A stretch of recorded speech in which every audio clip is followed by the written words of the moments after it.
Hari ini kita mau bahas satu tema yang sedikit nyentrik, yaitu untuk apa ke gereja.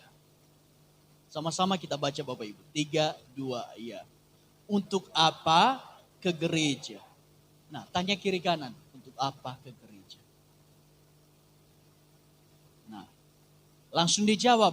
Ke gereja ngapain? Cari Tuhan. Ibadah.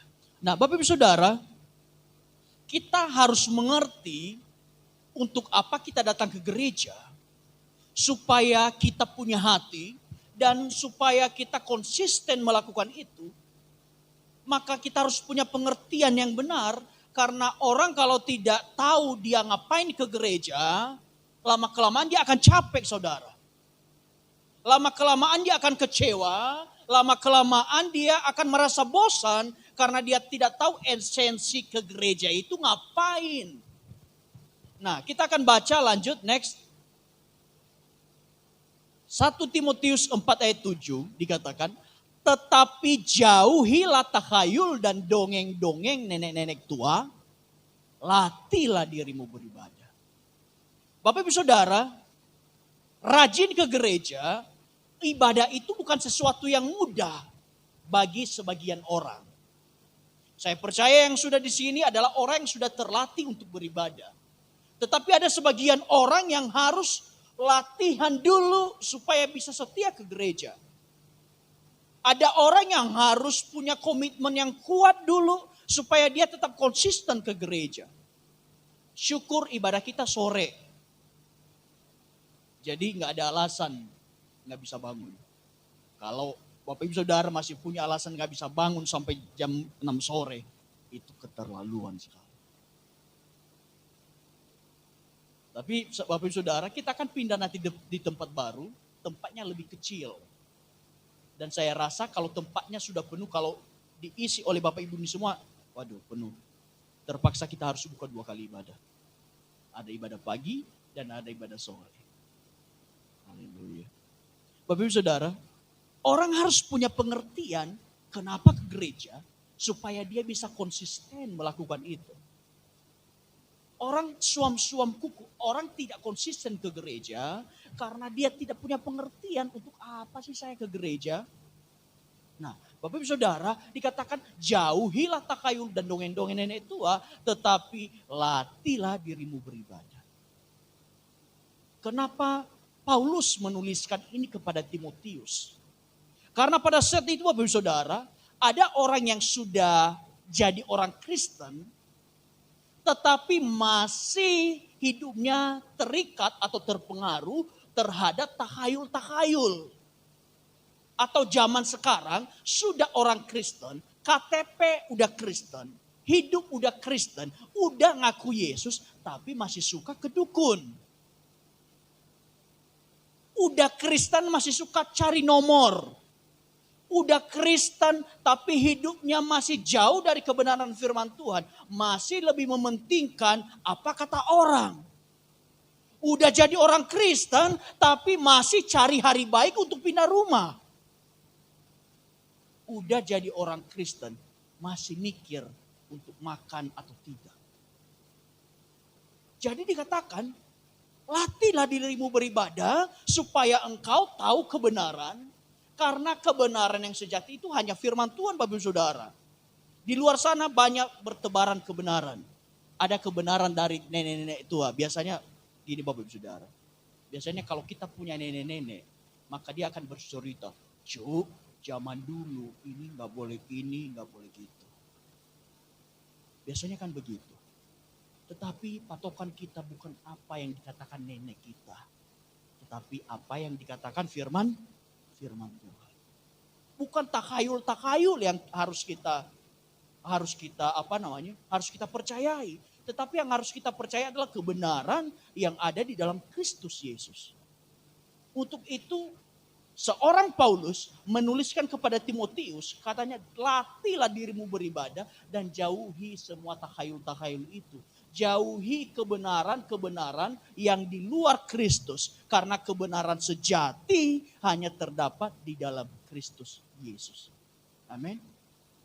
Jadi Bapak Ibu Saudara, kalau banyak orang ngasih masukan, pindah rumah cari hari baik. Lagi sakit cari dukun.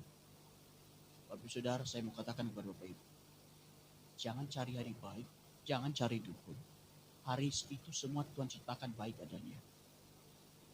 Kalau sakit jangan cari dukun. Silakan ke dokter dan cari Tuhan.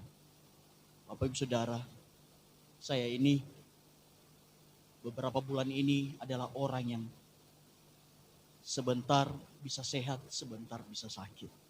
Hari Minggu baptis orang, hari Senin masuk rumah sakit.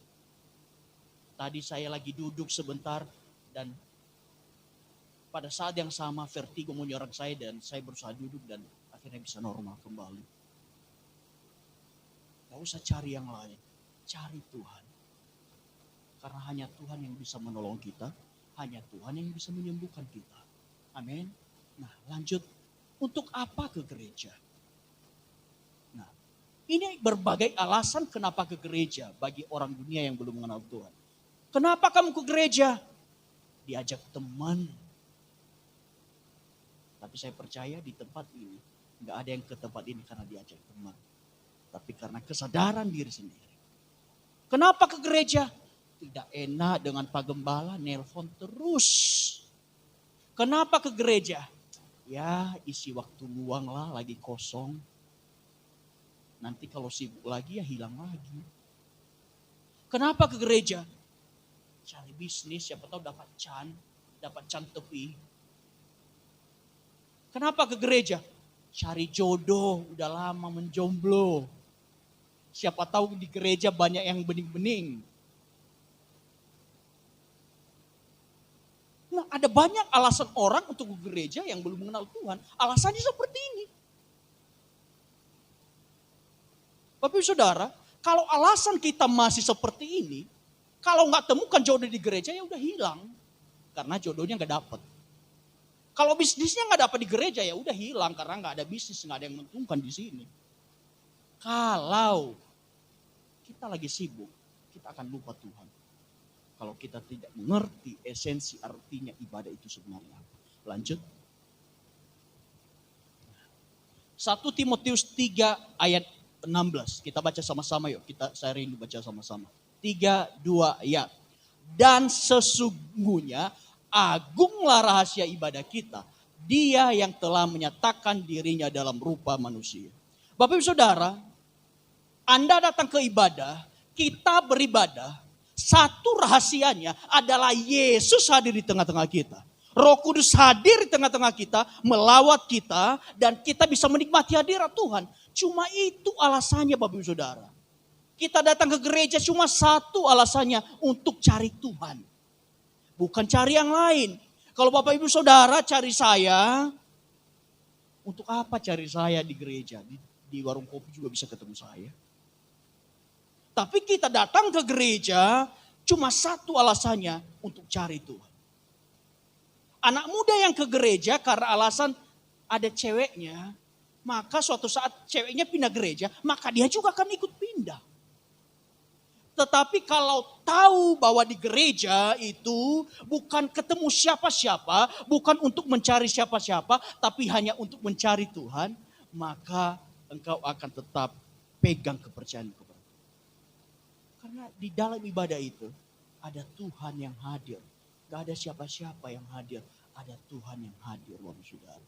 Alasan kita satu-satunya pergi ke gereja, alasan satu-satunya kita ibadah, ialah karena kita mau bertemu dengan Tuhan Yesus dan menikmati persekutuan dengannya. Amin. Hanya ini Bapak Ibu Saudara. Kenapa hari ini Bapak Ibu Saudara ada di tempat ini? Meninggalkan kesibukan mungkin, meninggalkan rumah, meninggalkan kesenangan, mengambil waktu 2 jam untuk datang ke tempat ini. Alasannya cuma satu, kita mau ketemu Tuhan Yesus. Gak ada yang lain. Amin. Dan satu hal yang saya mau katakan, Tuhan Yesus tidak pernah absen untuk ada di tempat ini. Tuhan Yesus tidak pernah absen, tidak hadir untuk pada saat kita ibadah. Setiap kita ibadah pasti Tuhan hadir. Jadi Bapak Ibu Saudara, Jangan khawatir ketika kita datang ibadah. Pasti ada hadirat Tuhan yang memberkati hidup kita. Amin. Lanjut.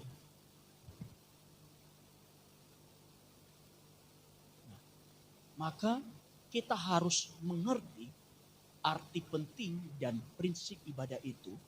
Supaya kita makin mengerti, supaya kita semakin mengasihi Tuhan. Supaya pikiran makin terbuka dan kita didasari dengan pengertian yang benar. Kenapa sih saya datang ke gereja? Amin. Nah lanjut, next. Nah, kenapa kita datang ke gereja? Satu, sama-sama kita baca. Karena permintaan sekaligus perintah Tuhan. Dikatakan di Keluaran 8 ayat 1. Dikatakan begini. Beginilah firman Tuhan. Biarkanlah umatku pergi supaya mereka beribadah kepadaku. Jadi Bapak Ibu Saudara, Anda hadir di tempat ini bukan karena undangan saya.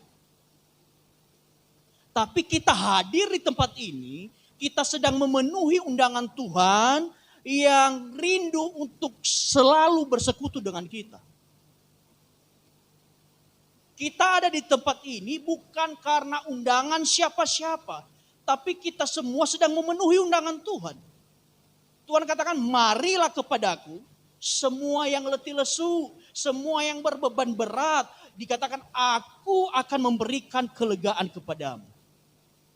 Tahukah Bapak Saudara, Tuhan itu sangat terindu untuk setiap waktu kita mengalami kelegaan. Masalahnya, kita mau datang gak menjemput kelegaan yang Tuhan kasih. Ini janji Tuhan. Aku akan memberikan kelegaan kepadamu. Lanjut, next. Nah, kita datang ibadah sebagai bukti bahwa kita mengasihi Tuhan dan menuruti perintahnya. Tadi perintah Tuhan katakan, biarkan umatku datang beribadah. Kalau ada orang yang ngaku-ngaku cinta Tuhan, tetapi malas beribadah, katakan ke dia, kamu bohong sama sekali.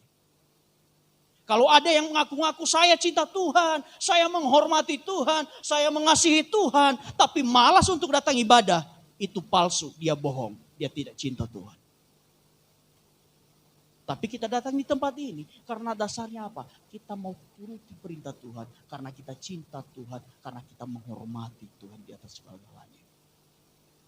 Bapak Saudara, sebenarnya di hari ke-7 Tuhan bilang, hari ke-7 waktunya untuk Tuhan, waktunya kita istirahat. Tuhan udah kita kasih kita waktu 6 hari lamanya kita bekerja.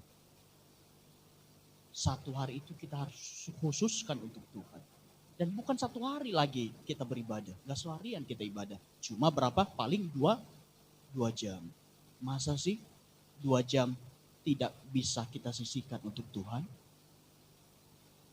Seminggu sudah Tuhan rawat hidup kita. Tuhan kasih nafas yang enak. Bisa berjalan dengan baik. Masa 2 jam aja kita pelitnya minta ampun kasih untuk Tuhan? Tapi saya percaya Bapak Saudara yang ada di tempat ini bukan orang pelit kasih waktu untuk Tuhan. Karena buktinya ada di tempat ini, bukti bahwa kita mengasihi, menghormati Tuhan. Amin. Satu-satunya alasan kita ke gereja adalah Tuhan Yesus, bukan karena siapa-siapa. Bapak Saudara, kalau kita masih punya alasan, saya ke gereja karena si A, saya ke gereja karena si B, maka kita harus ubah motivasi ibadah kita. Karena undangan ibadah itu datangnya dari Tuhan. Bukan dari gembala, bukan dari pengerja. Gembala pengerja dipakai Tuhan untuk ingatkan kita datang ibadah. Tetapi sesungguhnya adalah permintaan Tuhan supaya kita setiap waktu datang beribadah kepada Tuhan. Jangan sampai kita ke gereja karena terpaksa. Saya berdoa di tempat ini gak ada yang ke gereja terpaksa. Haleluya. Tapi semua kerelaan hati yang begitu mengasihi Tuhan. Makanya kita harus memiliki pengertian yang benar kenapa kita harus datang beribadah. Dan Bapak Ibu Saudara, di dalam ibadah ada berkat yang Tuhan curahkan. Apa itu? Kelegaan dari Tuhan. Saya percaya Bapak Saudara, saya baca Alkitab, di mana ada Yesus, selalu ada mujizat. Dan saya percaya di ibadah kita ini, ada hadirat Tuhan yang menaungi kita. Dan ada mujizat yang terjadi di setiap kita beribadah kepada Tuhan. Ada perkara yang luar biasa, ajaib yang Tuhan kerjakan dalam hidup kita ketika kita setia datang beribadah kepada Tuhan. Jadi Bapak Ibu Saudara, kita datang beribadah bukan karena undangan siapa-siapa, tetapi itu karena permintaan sekaligus perintah Tuhan untuk kita datang beribadah kepada-Nya. Amin. Itu poin pertama. Yang kedua, lanjut. Kenapa kita datang? Prinsip beribadah. Ibadah itu mesbah, bukan panggung.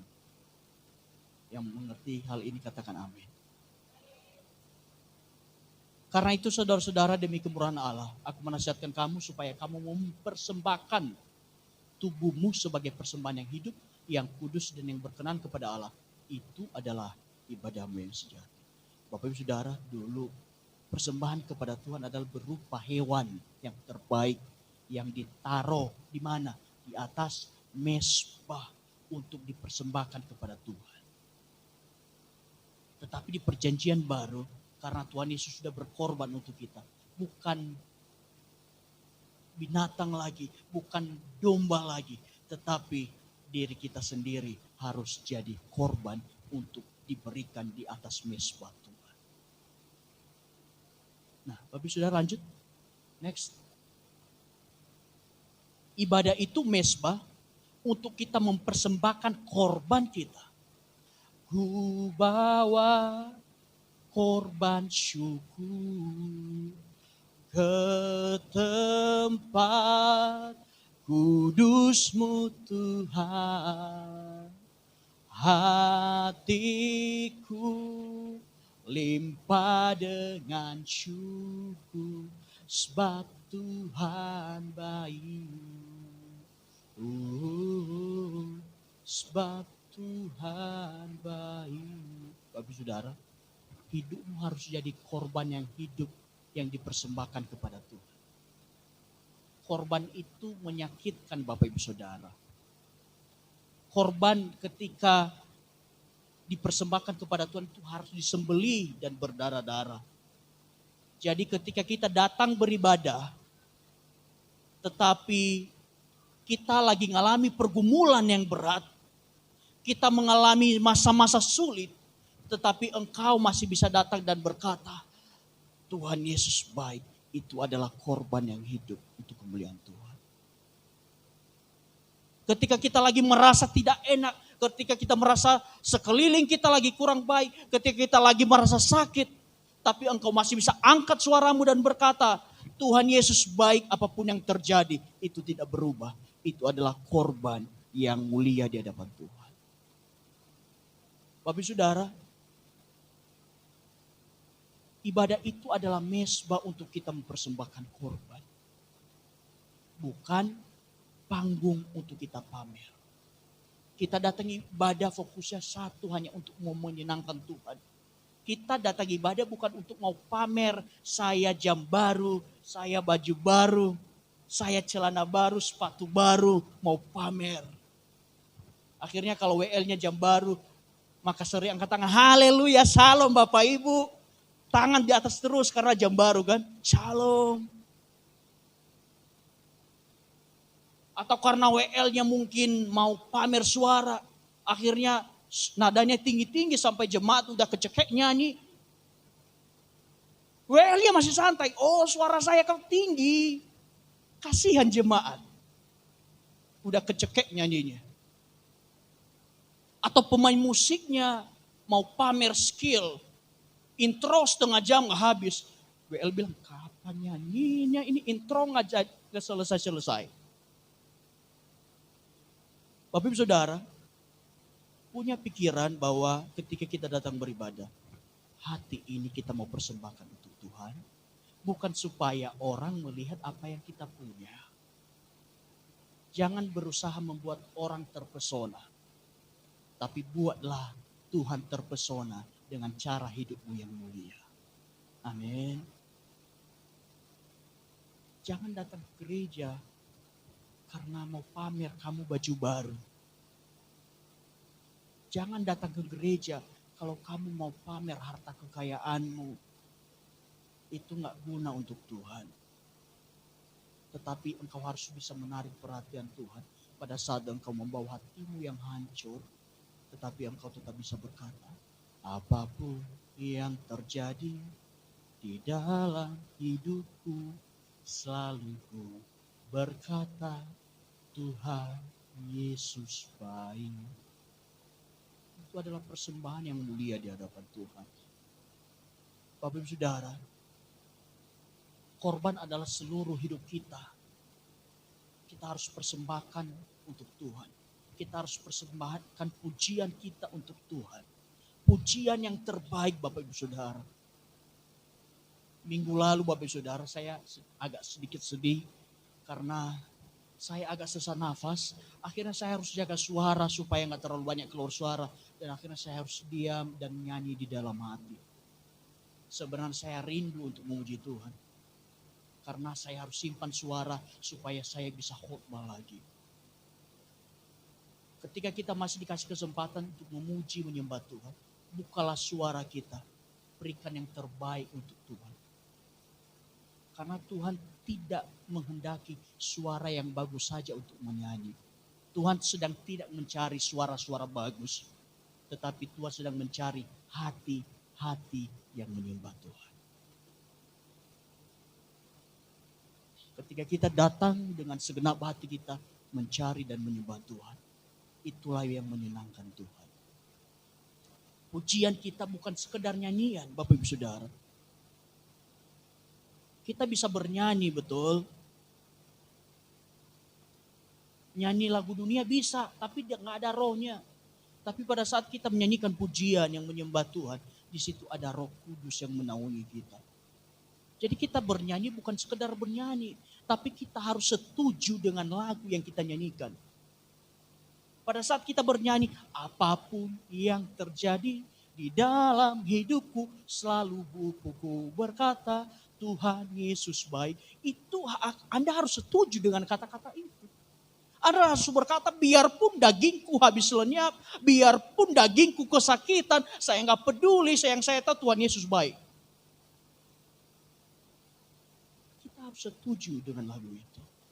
Pada saat tadi lagu, aku masih punya Tuhan, harus setuju dengan lagu itu. Kita harus setuju dengan lagu yang kita nyanyikan Bapak Ibu Saudara. Karena itu bukan sekedar nyanyian yang mati, tetapi di situ ada Roh Kudus yang bekerja di dalamnya.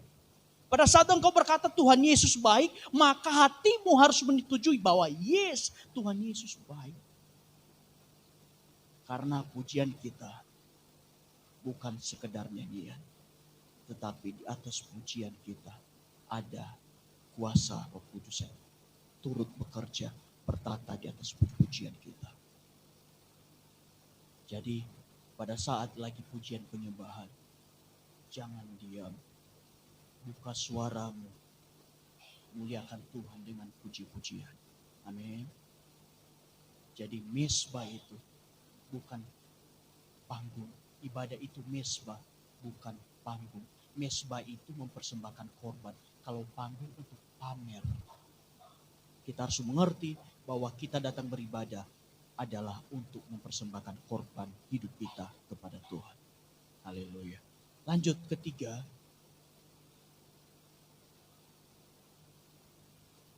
Ketiga prinsip ibadah itu adalah sama-sama baca 3, 2 ya. Menyenangkan Tuhan. Amin. Setuju gak kita hal ini? Kita datang ke gereja bukan mau menyenangkan siapa-siapa. Saya mau datang ke gereja biar Pak Gembala seneng. Saya mau datang ke gereja biar Pak Leo seneng. Saya mau datang ke gereja biar Bu Ilham seneng. Bapak Ibu Saudara, ingat, tidak ada yang disenangkan kalau Anda datang beribadah. Yang disenangkan adalah Tuhan. Amin. Di Imamat 2 ayat 2 dikatakan ini. Lalu korban itu harus dibawa kepada anak-anak Harun.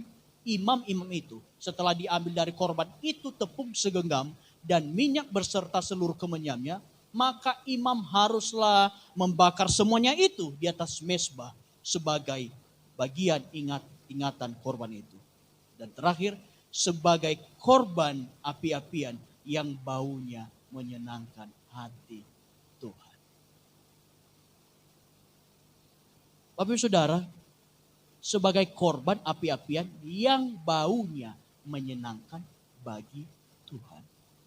Nah, kalau dulu kan korban itu binatang. Sekarang ganti, korban itu Tuhan tidak mendaki itu. Tetapi korban yang dikehendaki Tuhan adalah persembahkanlah seluruh hidupmu. Nah, kita harus berpikir Bapak Ibu Saudara, pada saat kita memberikan korban itu kepada Tuhan.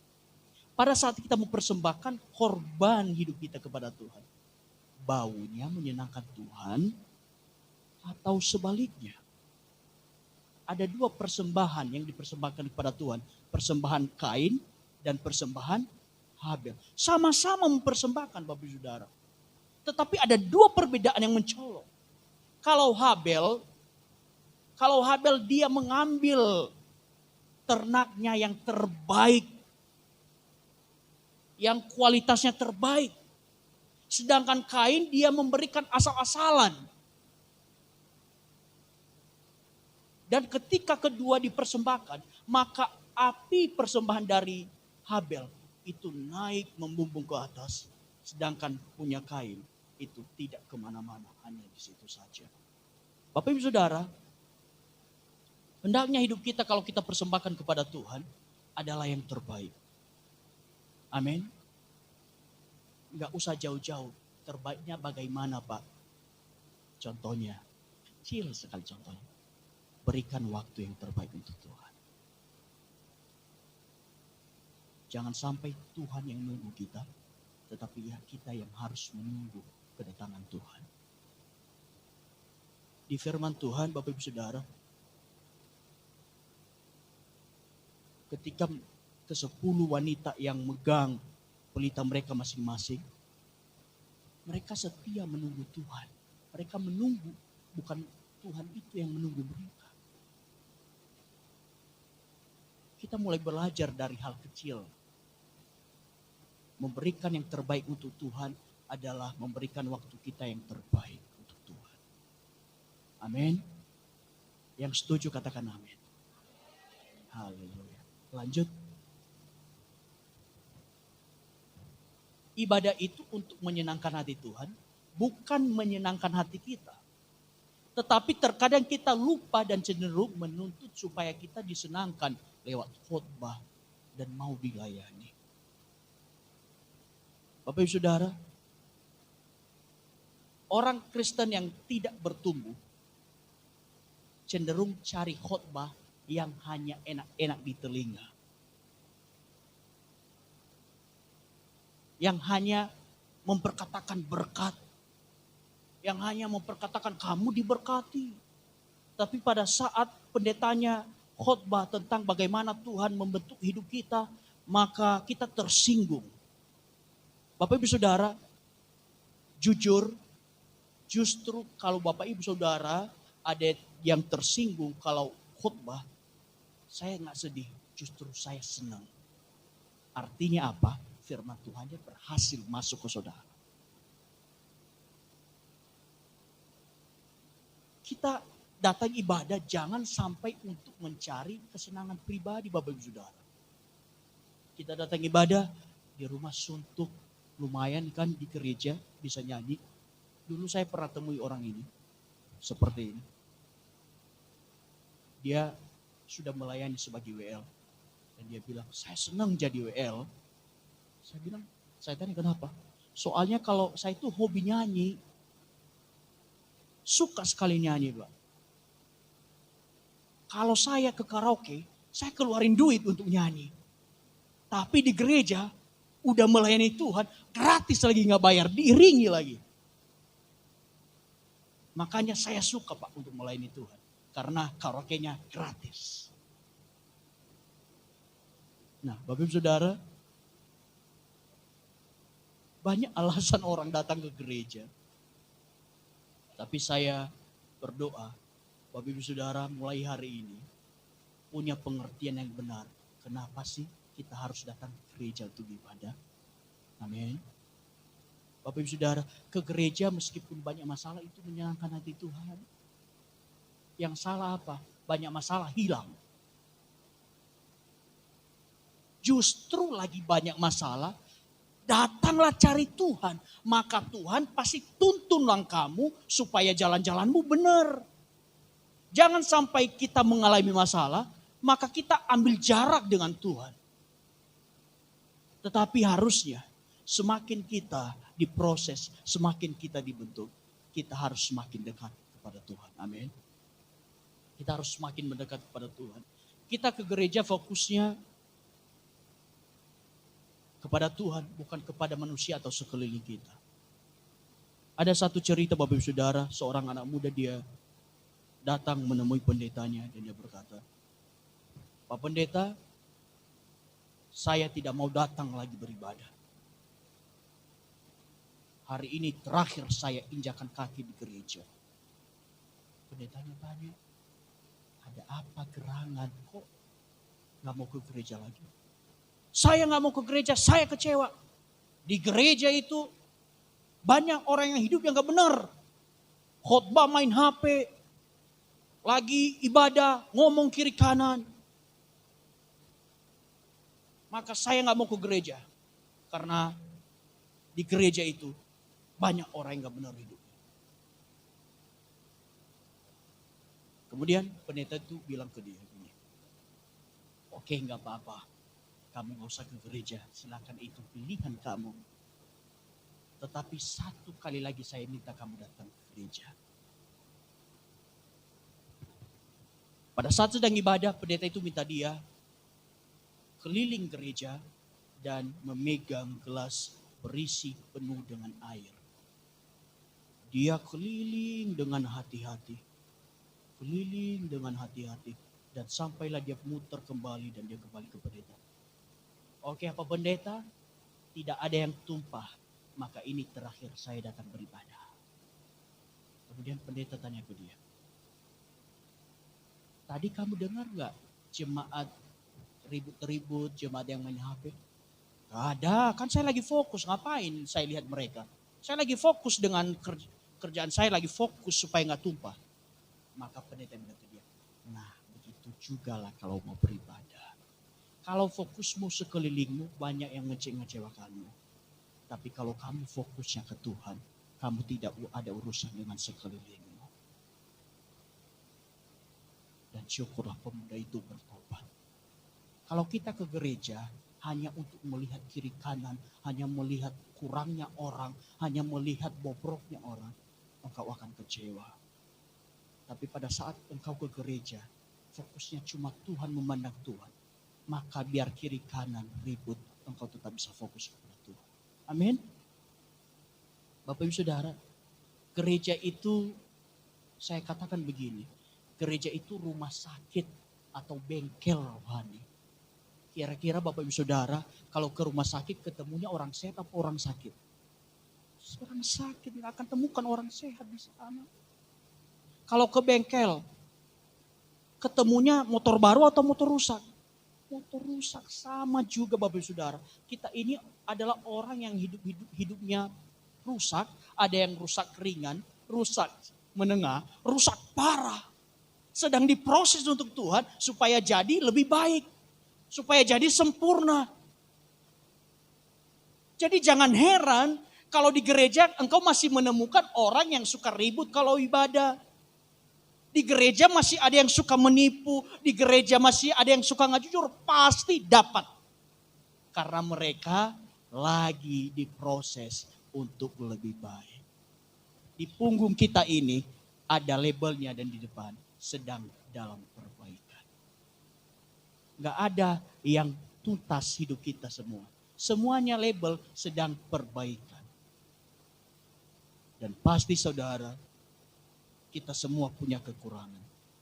Kalau kita fokus kepada kurangnya kiri kanan kita, maka kita tidak bisa menikmati ibadah. Tapi kalau kita fokusnya ke Tuhan, maka sekeliling kita itu akan sirna. Sama seperti pemuda tadi. Pada saat dia keliling fokus untuk menjaga air tidak tumpah. Dia tidak mendengar ada orang ribut. Dia tidak melihat ada orang main HP. Tapi yang dia lihat hanya air itu. Begitu juga dengan saudara, saya mau katakan pada hari ini. Lihatlah hanya Tuhan. Jangan lihat kelemahan kiri kanan. Kalau kita hanya fokus lihat Tuhan, maka rohani kita pasti bertumbuh. Amin. Bapak Ibu Saudara, mulai sekarang kita harus belajar untuk menyenangkan hati Tuhan sekalipun keadaan lagi kurang baik. Terakhir, kenapa? Prinsip ibadah itu apa sih? Next. Keempat yang terakhir Bapak Ibu Saudara.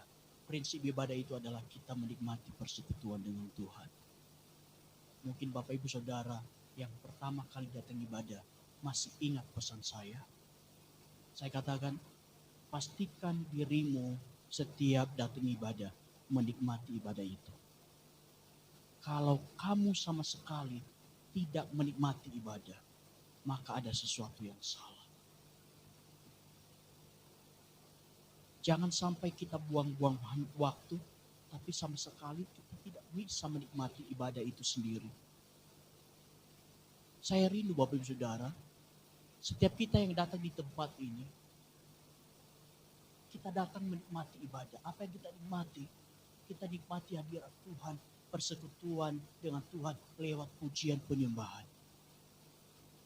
Kita harus bisa menikmati itu. Kita harus bisa menikmati Tuhan. Kita harus bisa menikmati belayan kasih Tuhan dalam hidup kita. Ketika kita lagi memuji menyembah Tuhan. Karena Roh Kudus bekerja melawat kita. Pribadi maupun lepas pribadi. Terus apalagi kita harus bisa menikmati firman Tuhan Bapak Ibu Saudara. Jujur, firman Tuhan ini baru saya susun jam 1:30 tadi. Karena sebelumnya ada yang sudah saya siapkan firman Tuhan, tapi Tuhan katakan harus ganti. Dan saya harus nurut. 1:30 tadi selesai sekitar jam 3.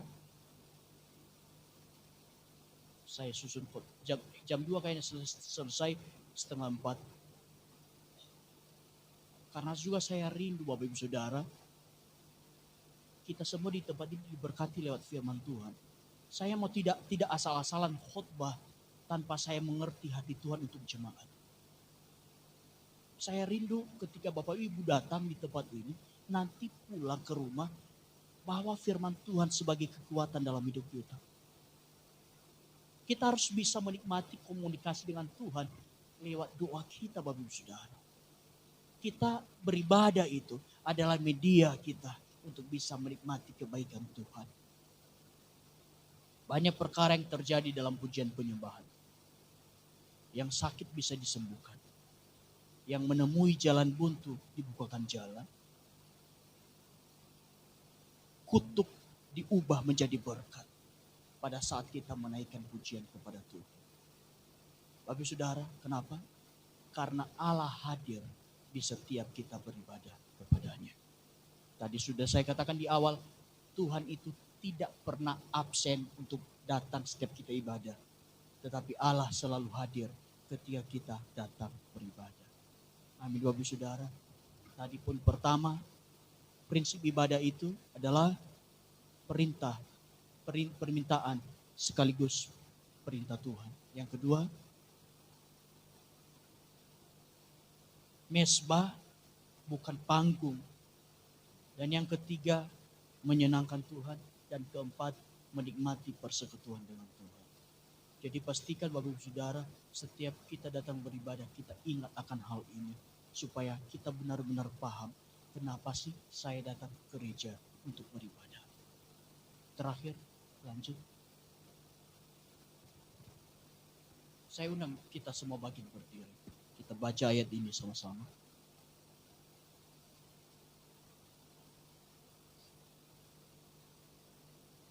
1 Timotius 4 ayat 8. 3, 2, ya.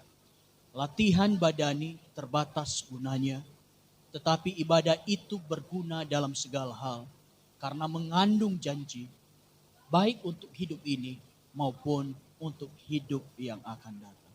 Bapak Ibu Saudara, pada saat kita setia beribadah kepada Tuhan, itu membuat janji Allah digenapi di dalam hidup kita. Semakin kita sungguh-sungguh beribadah kepada Tuhan, ada banyak janji Tuhan yang digenapi dalam hidup kita. Amin.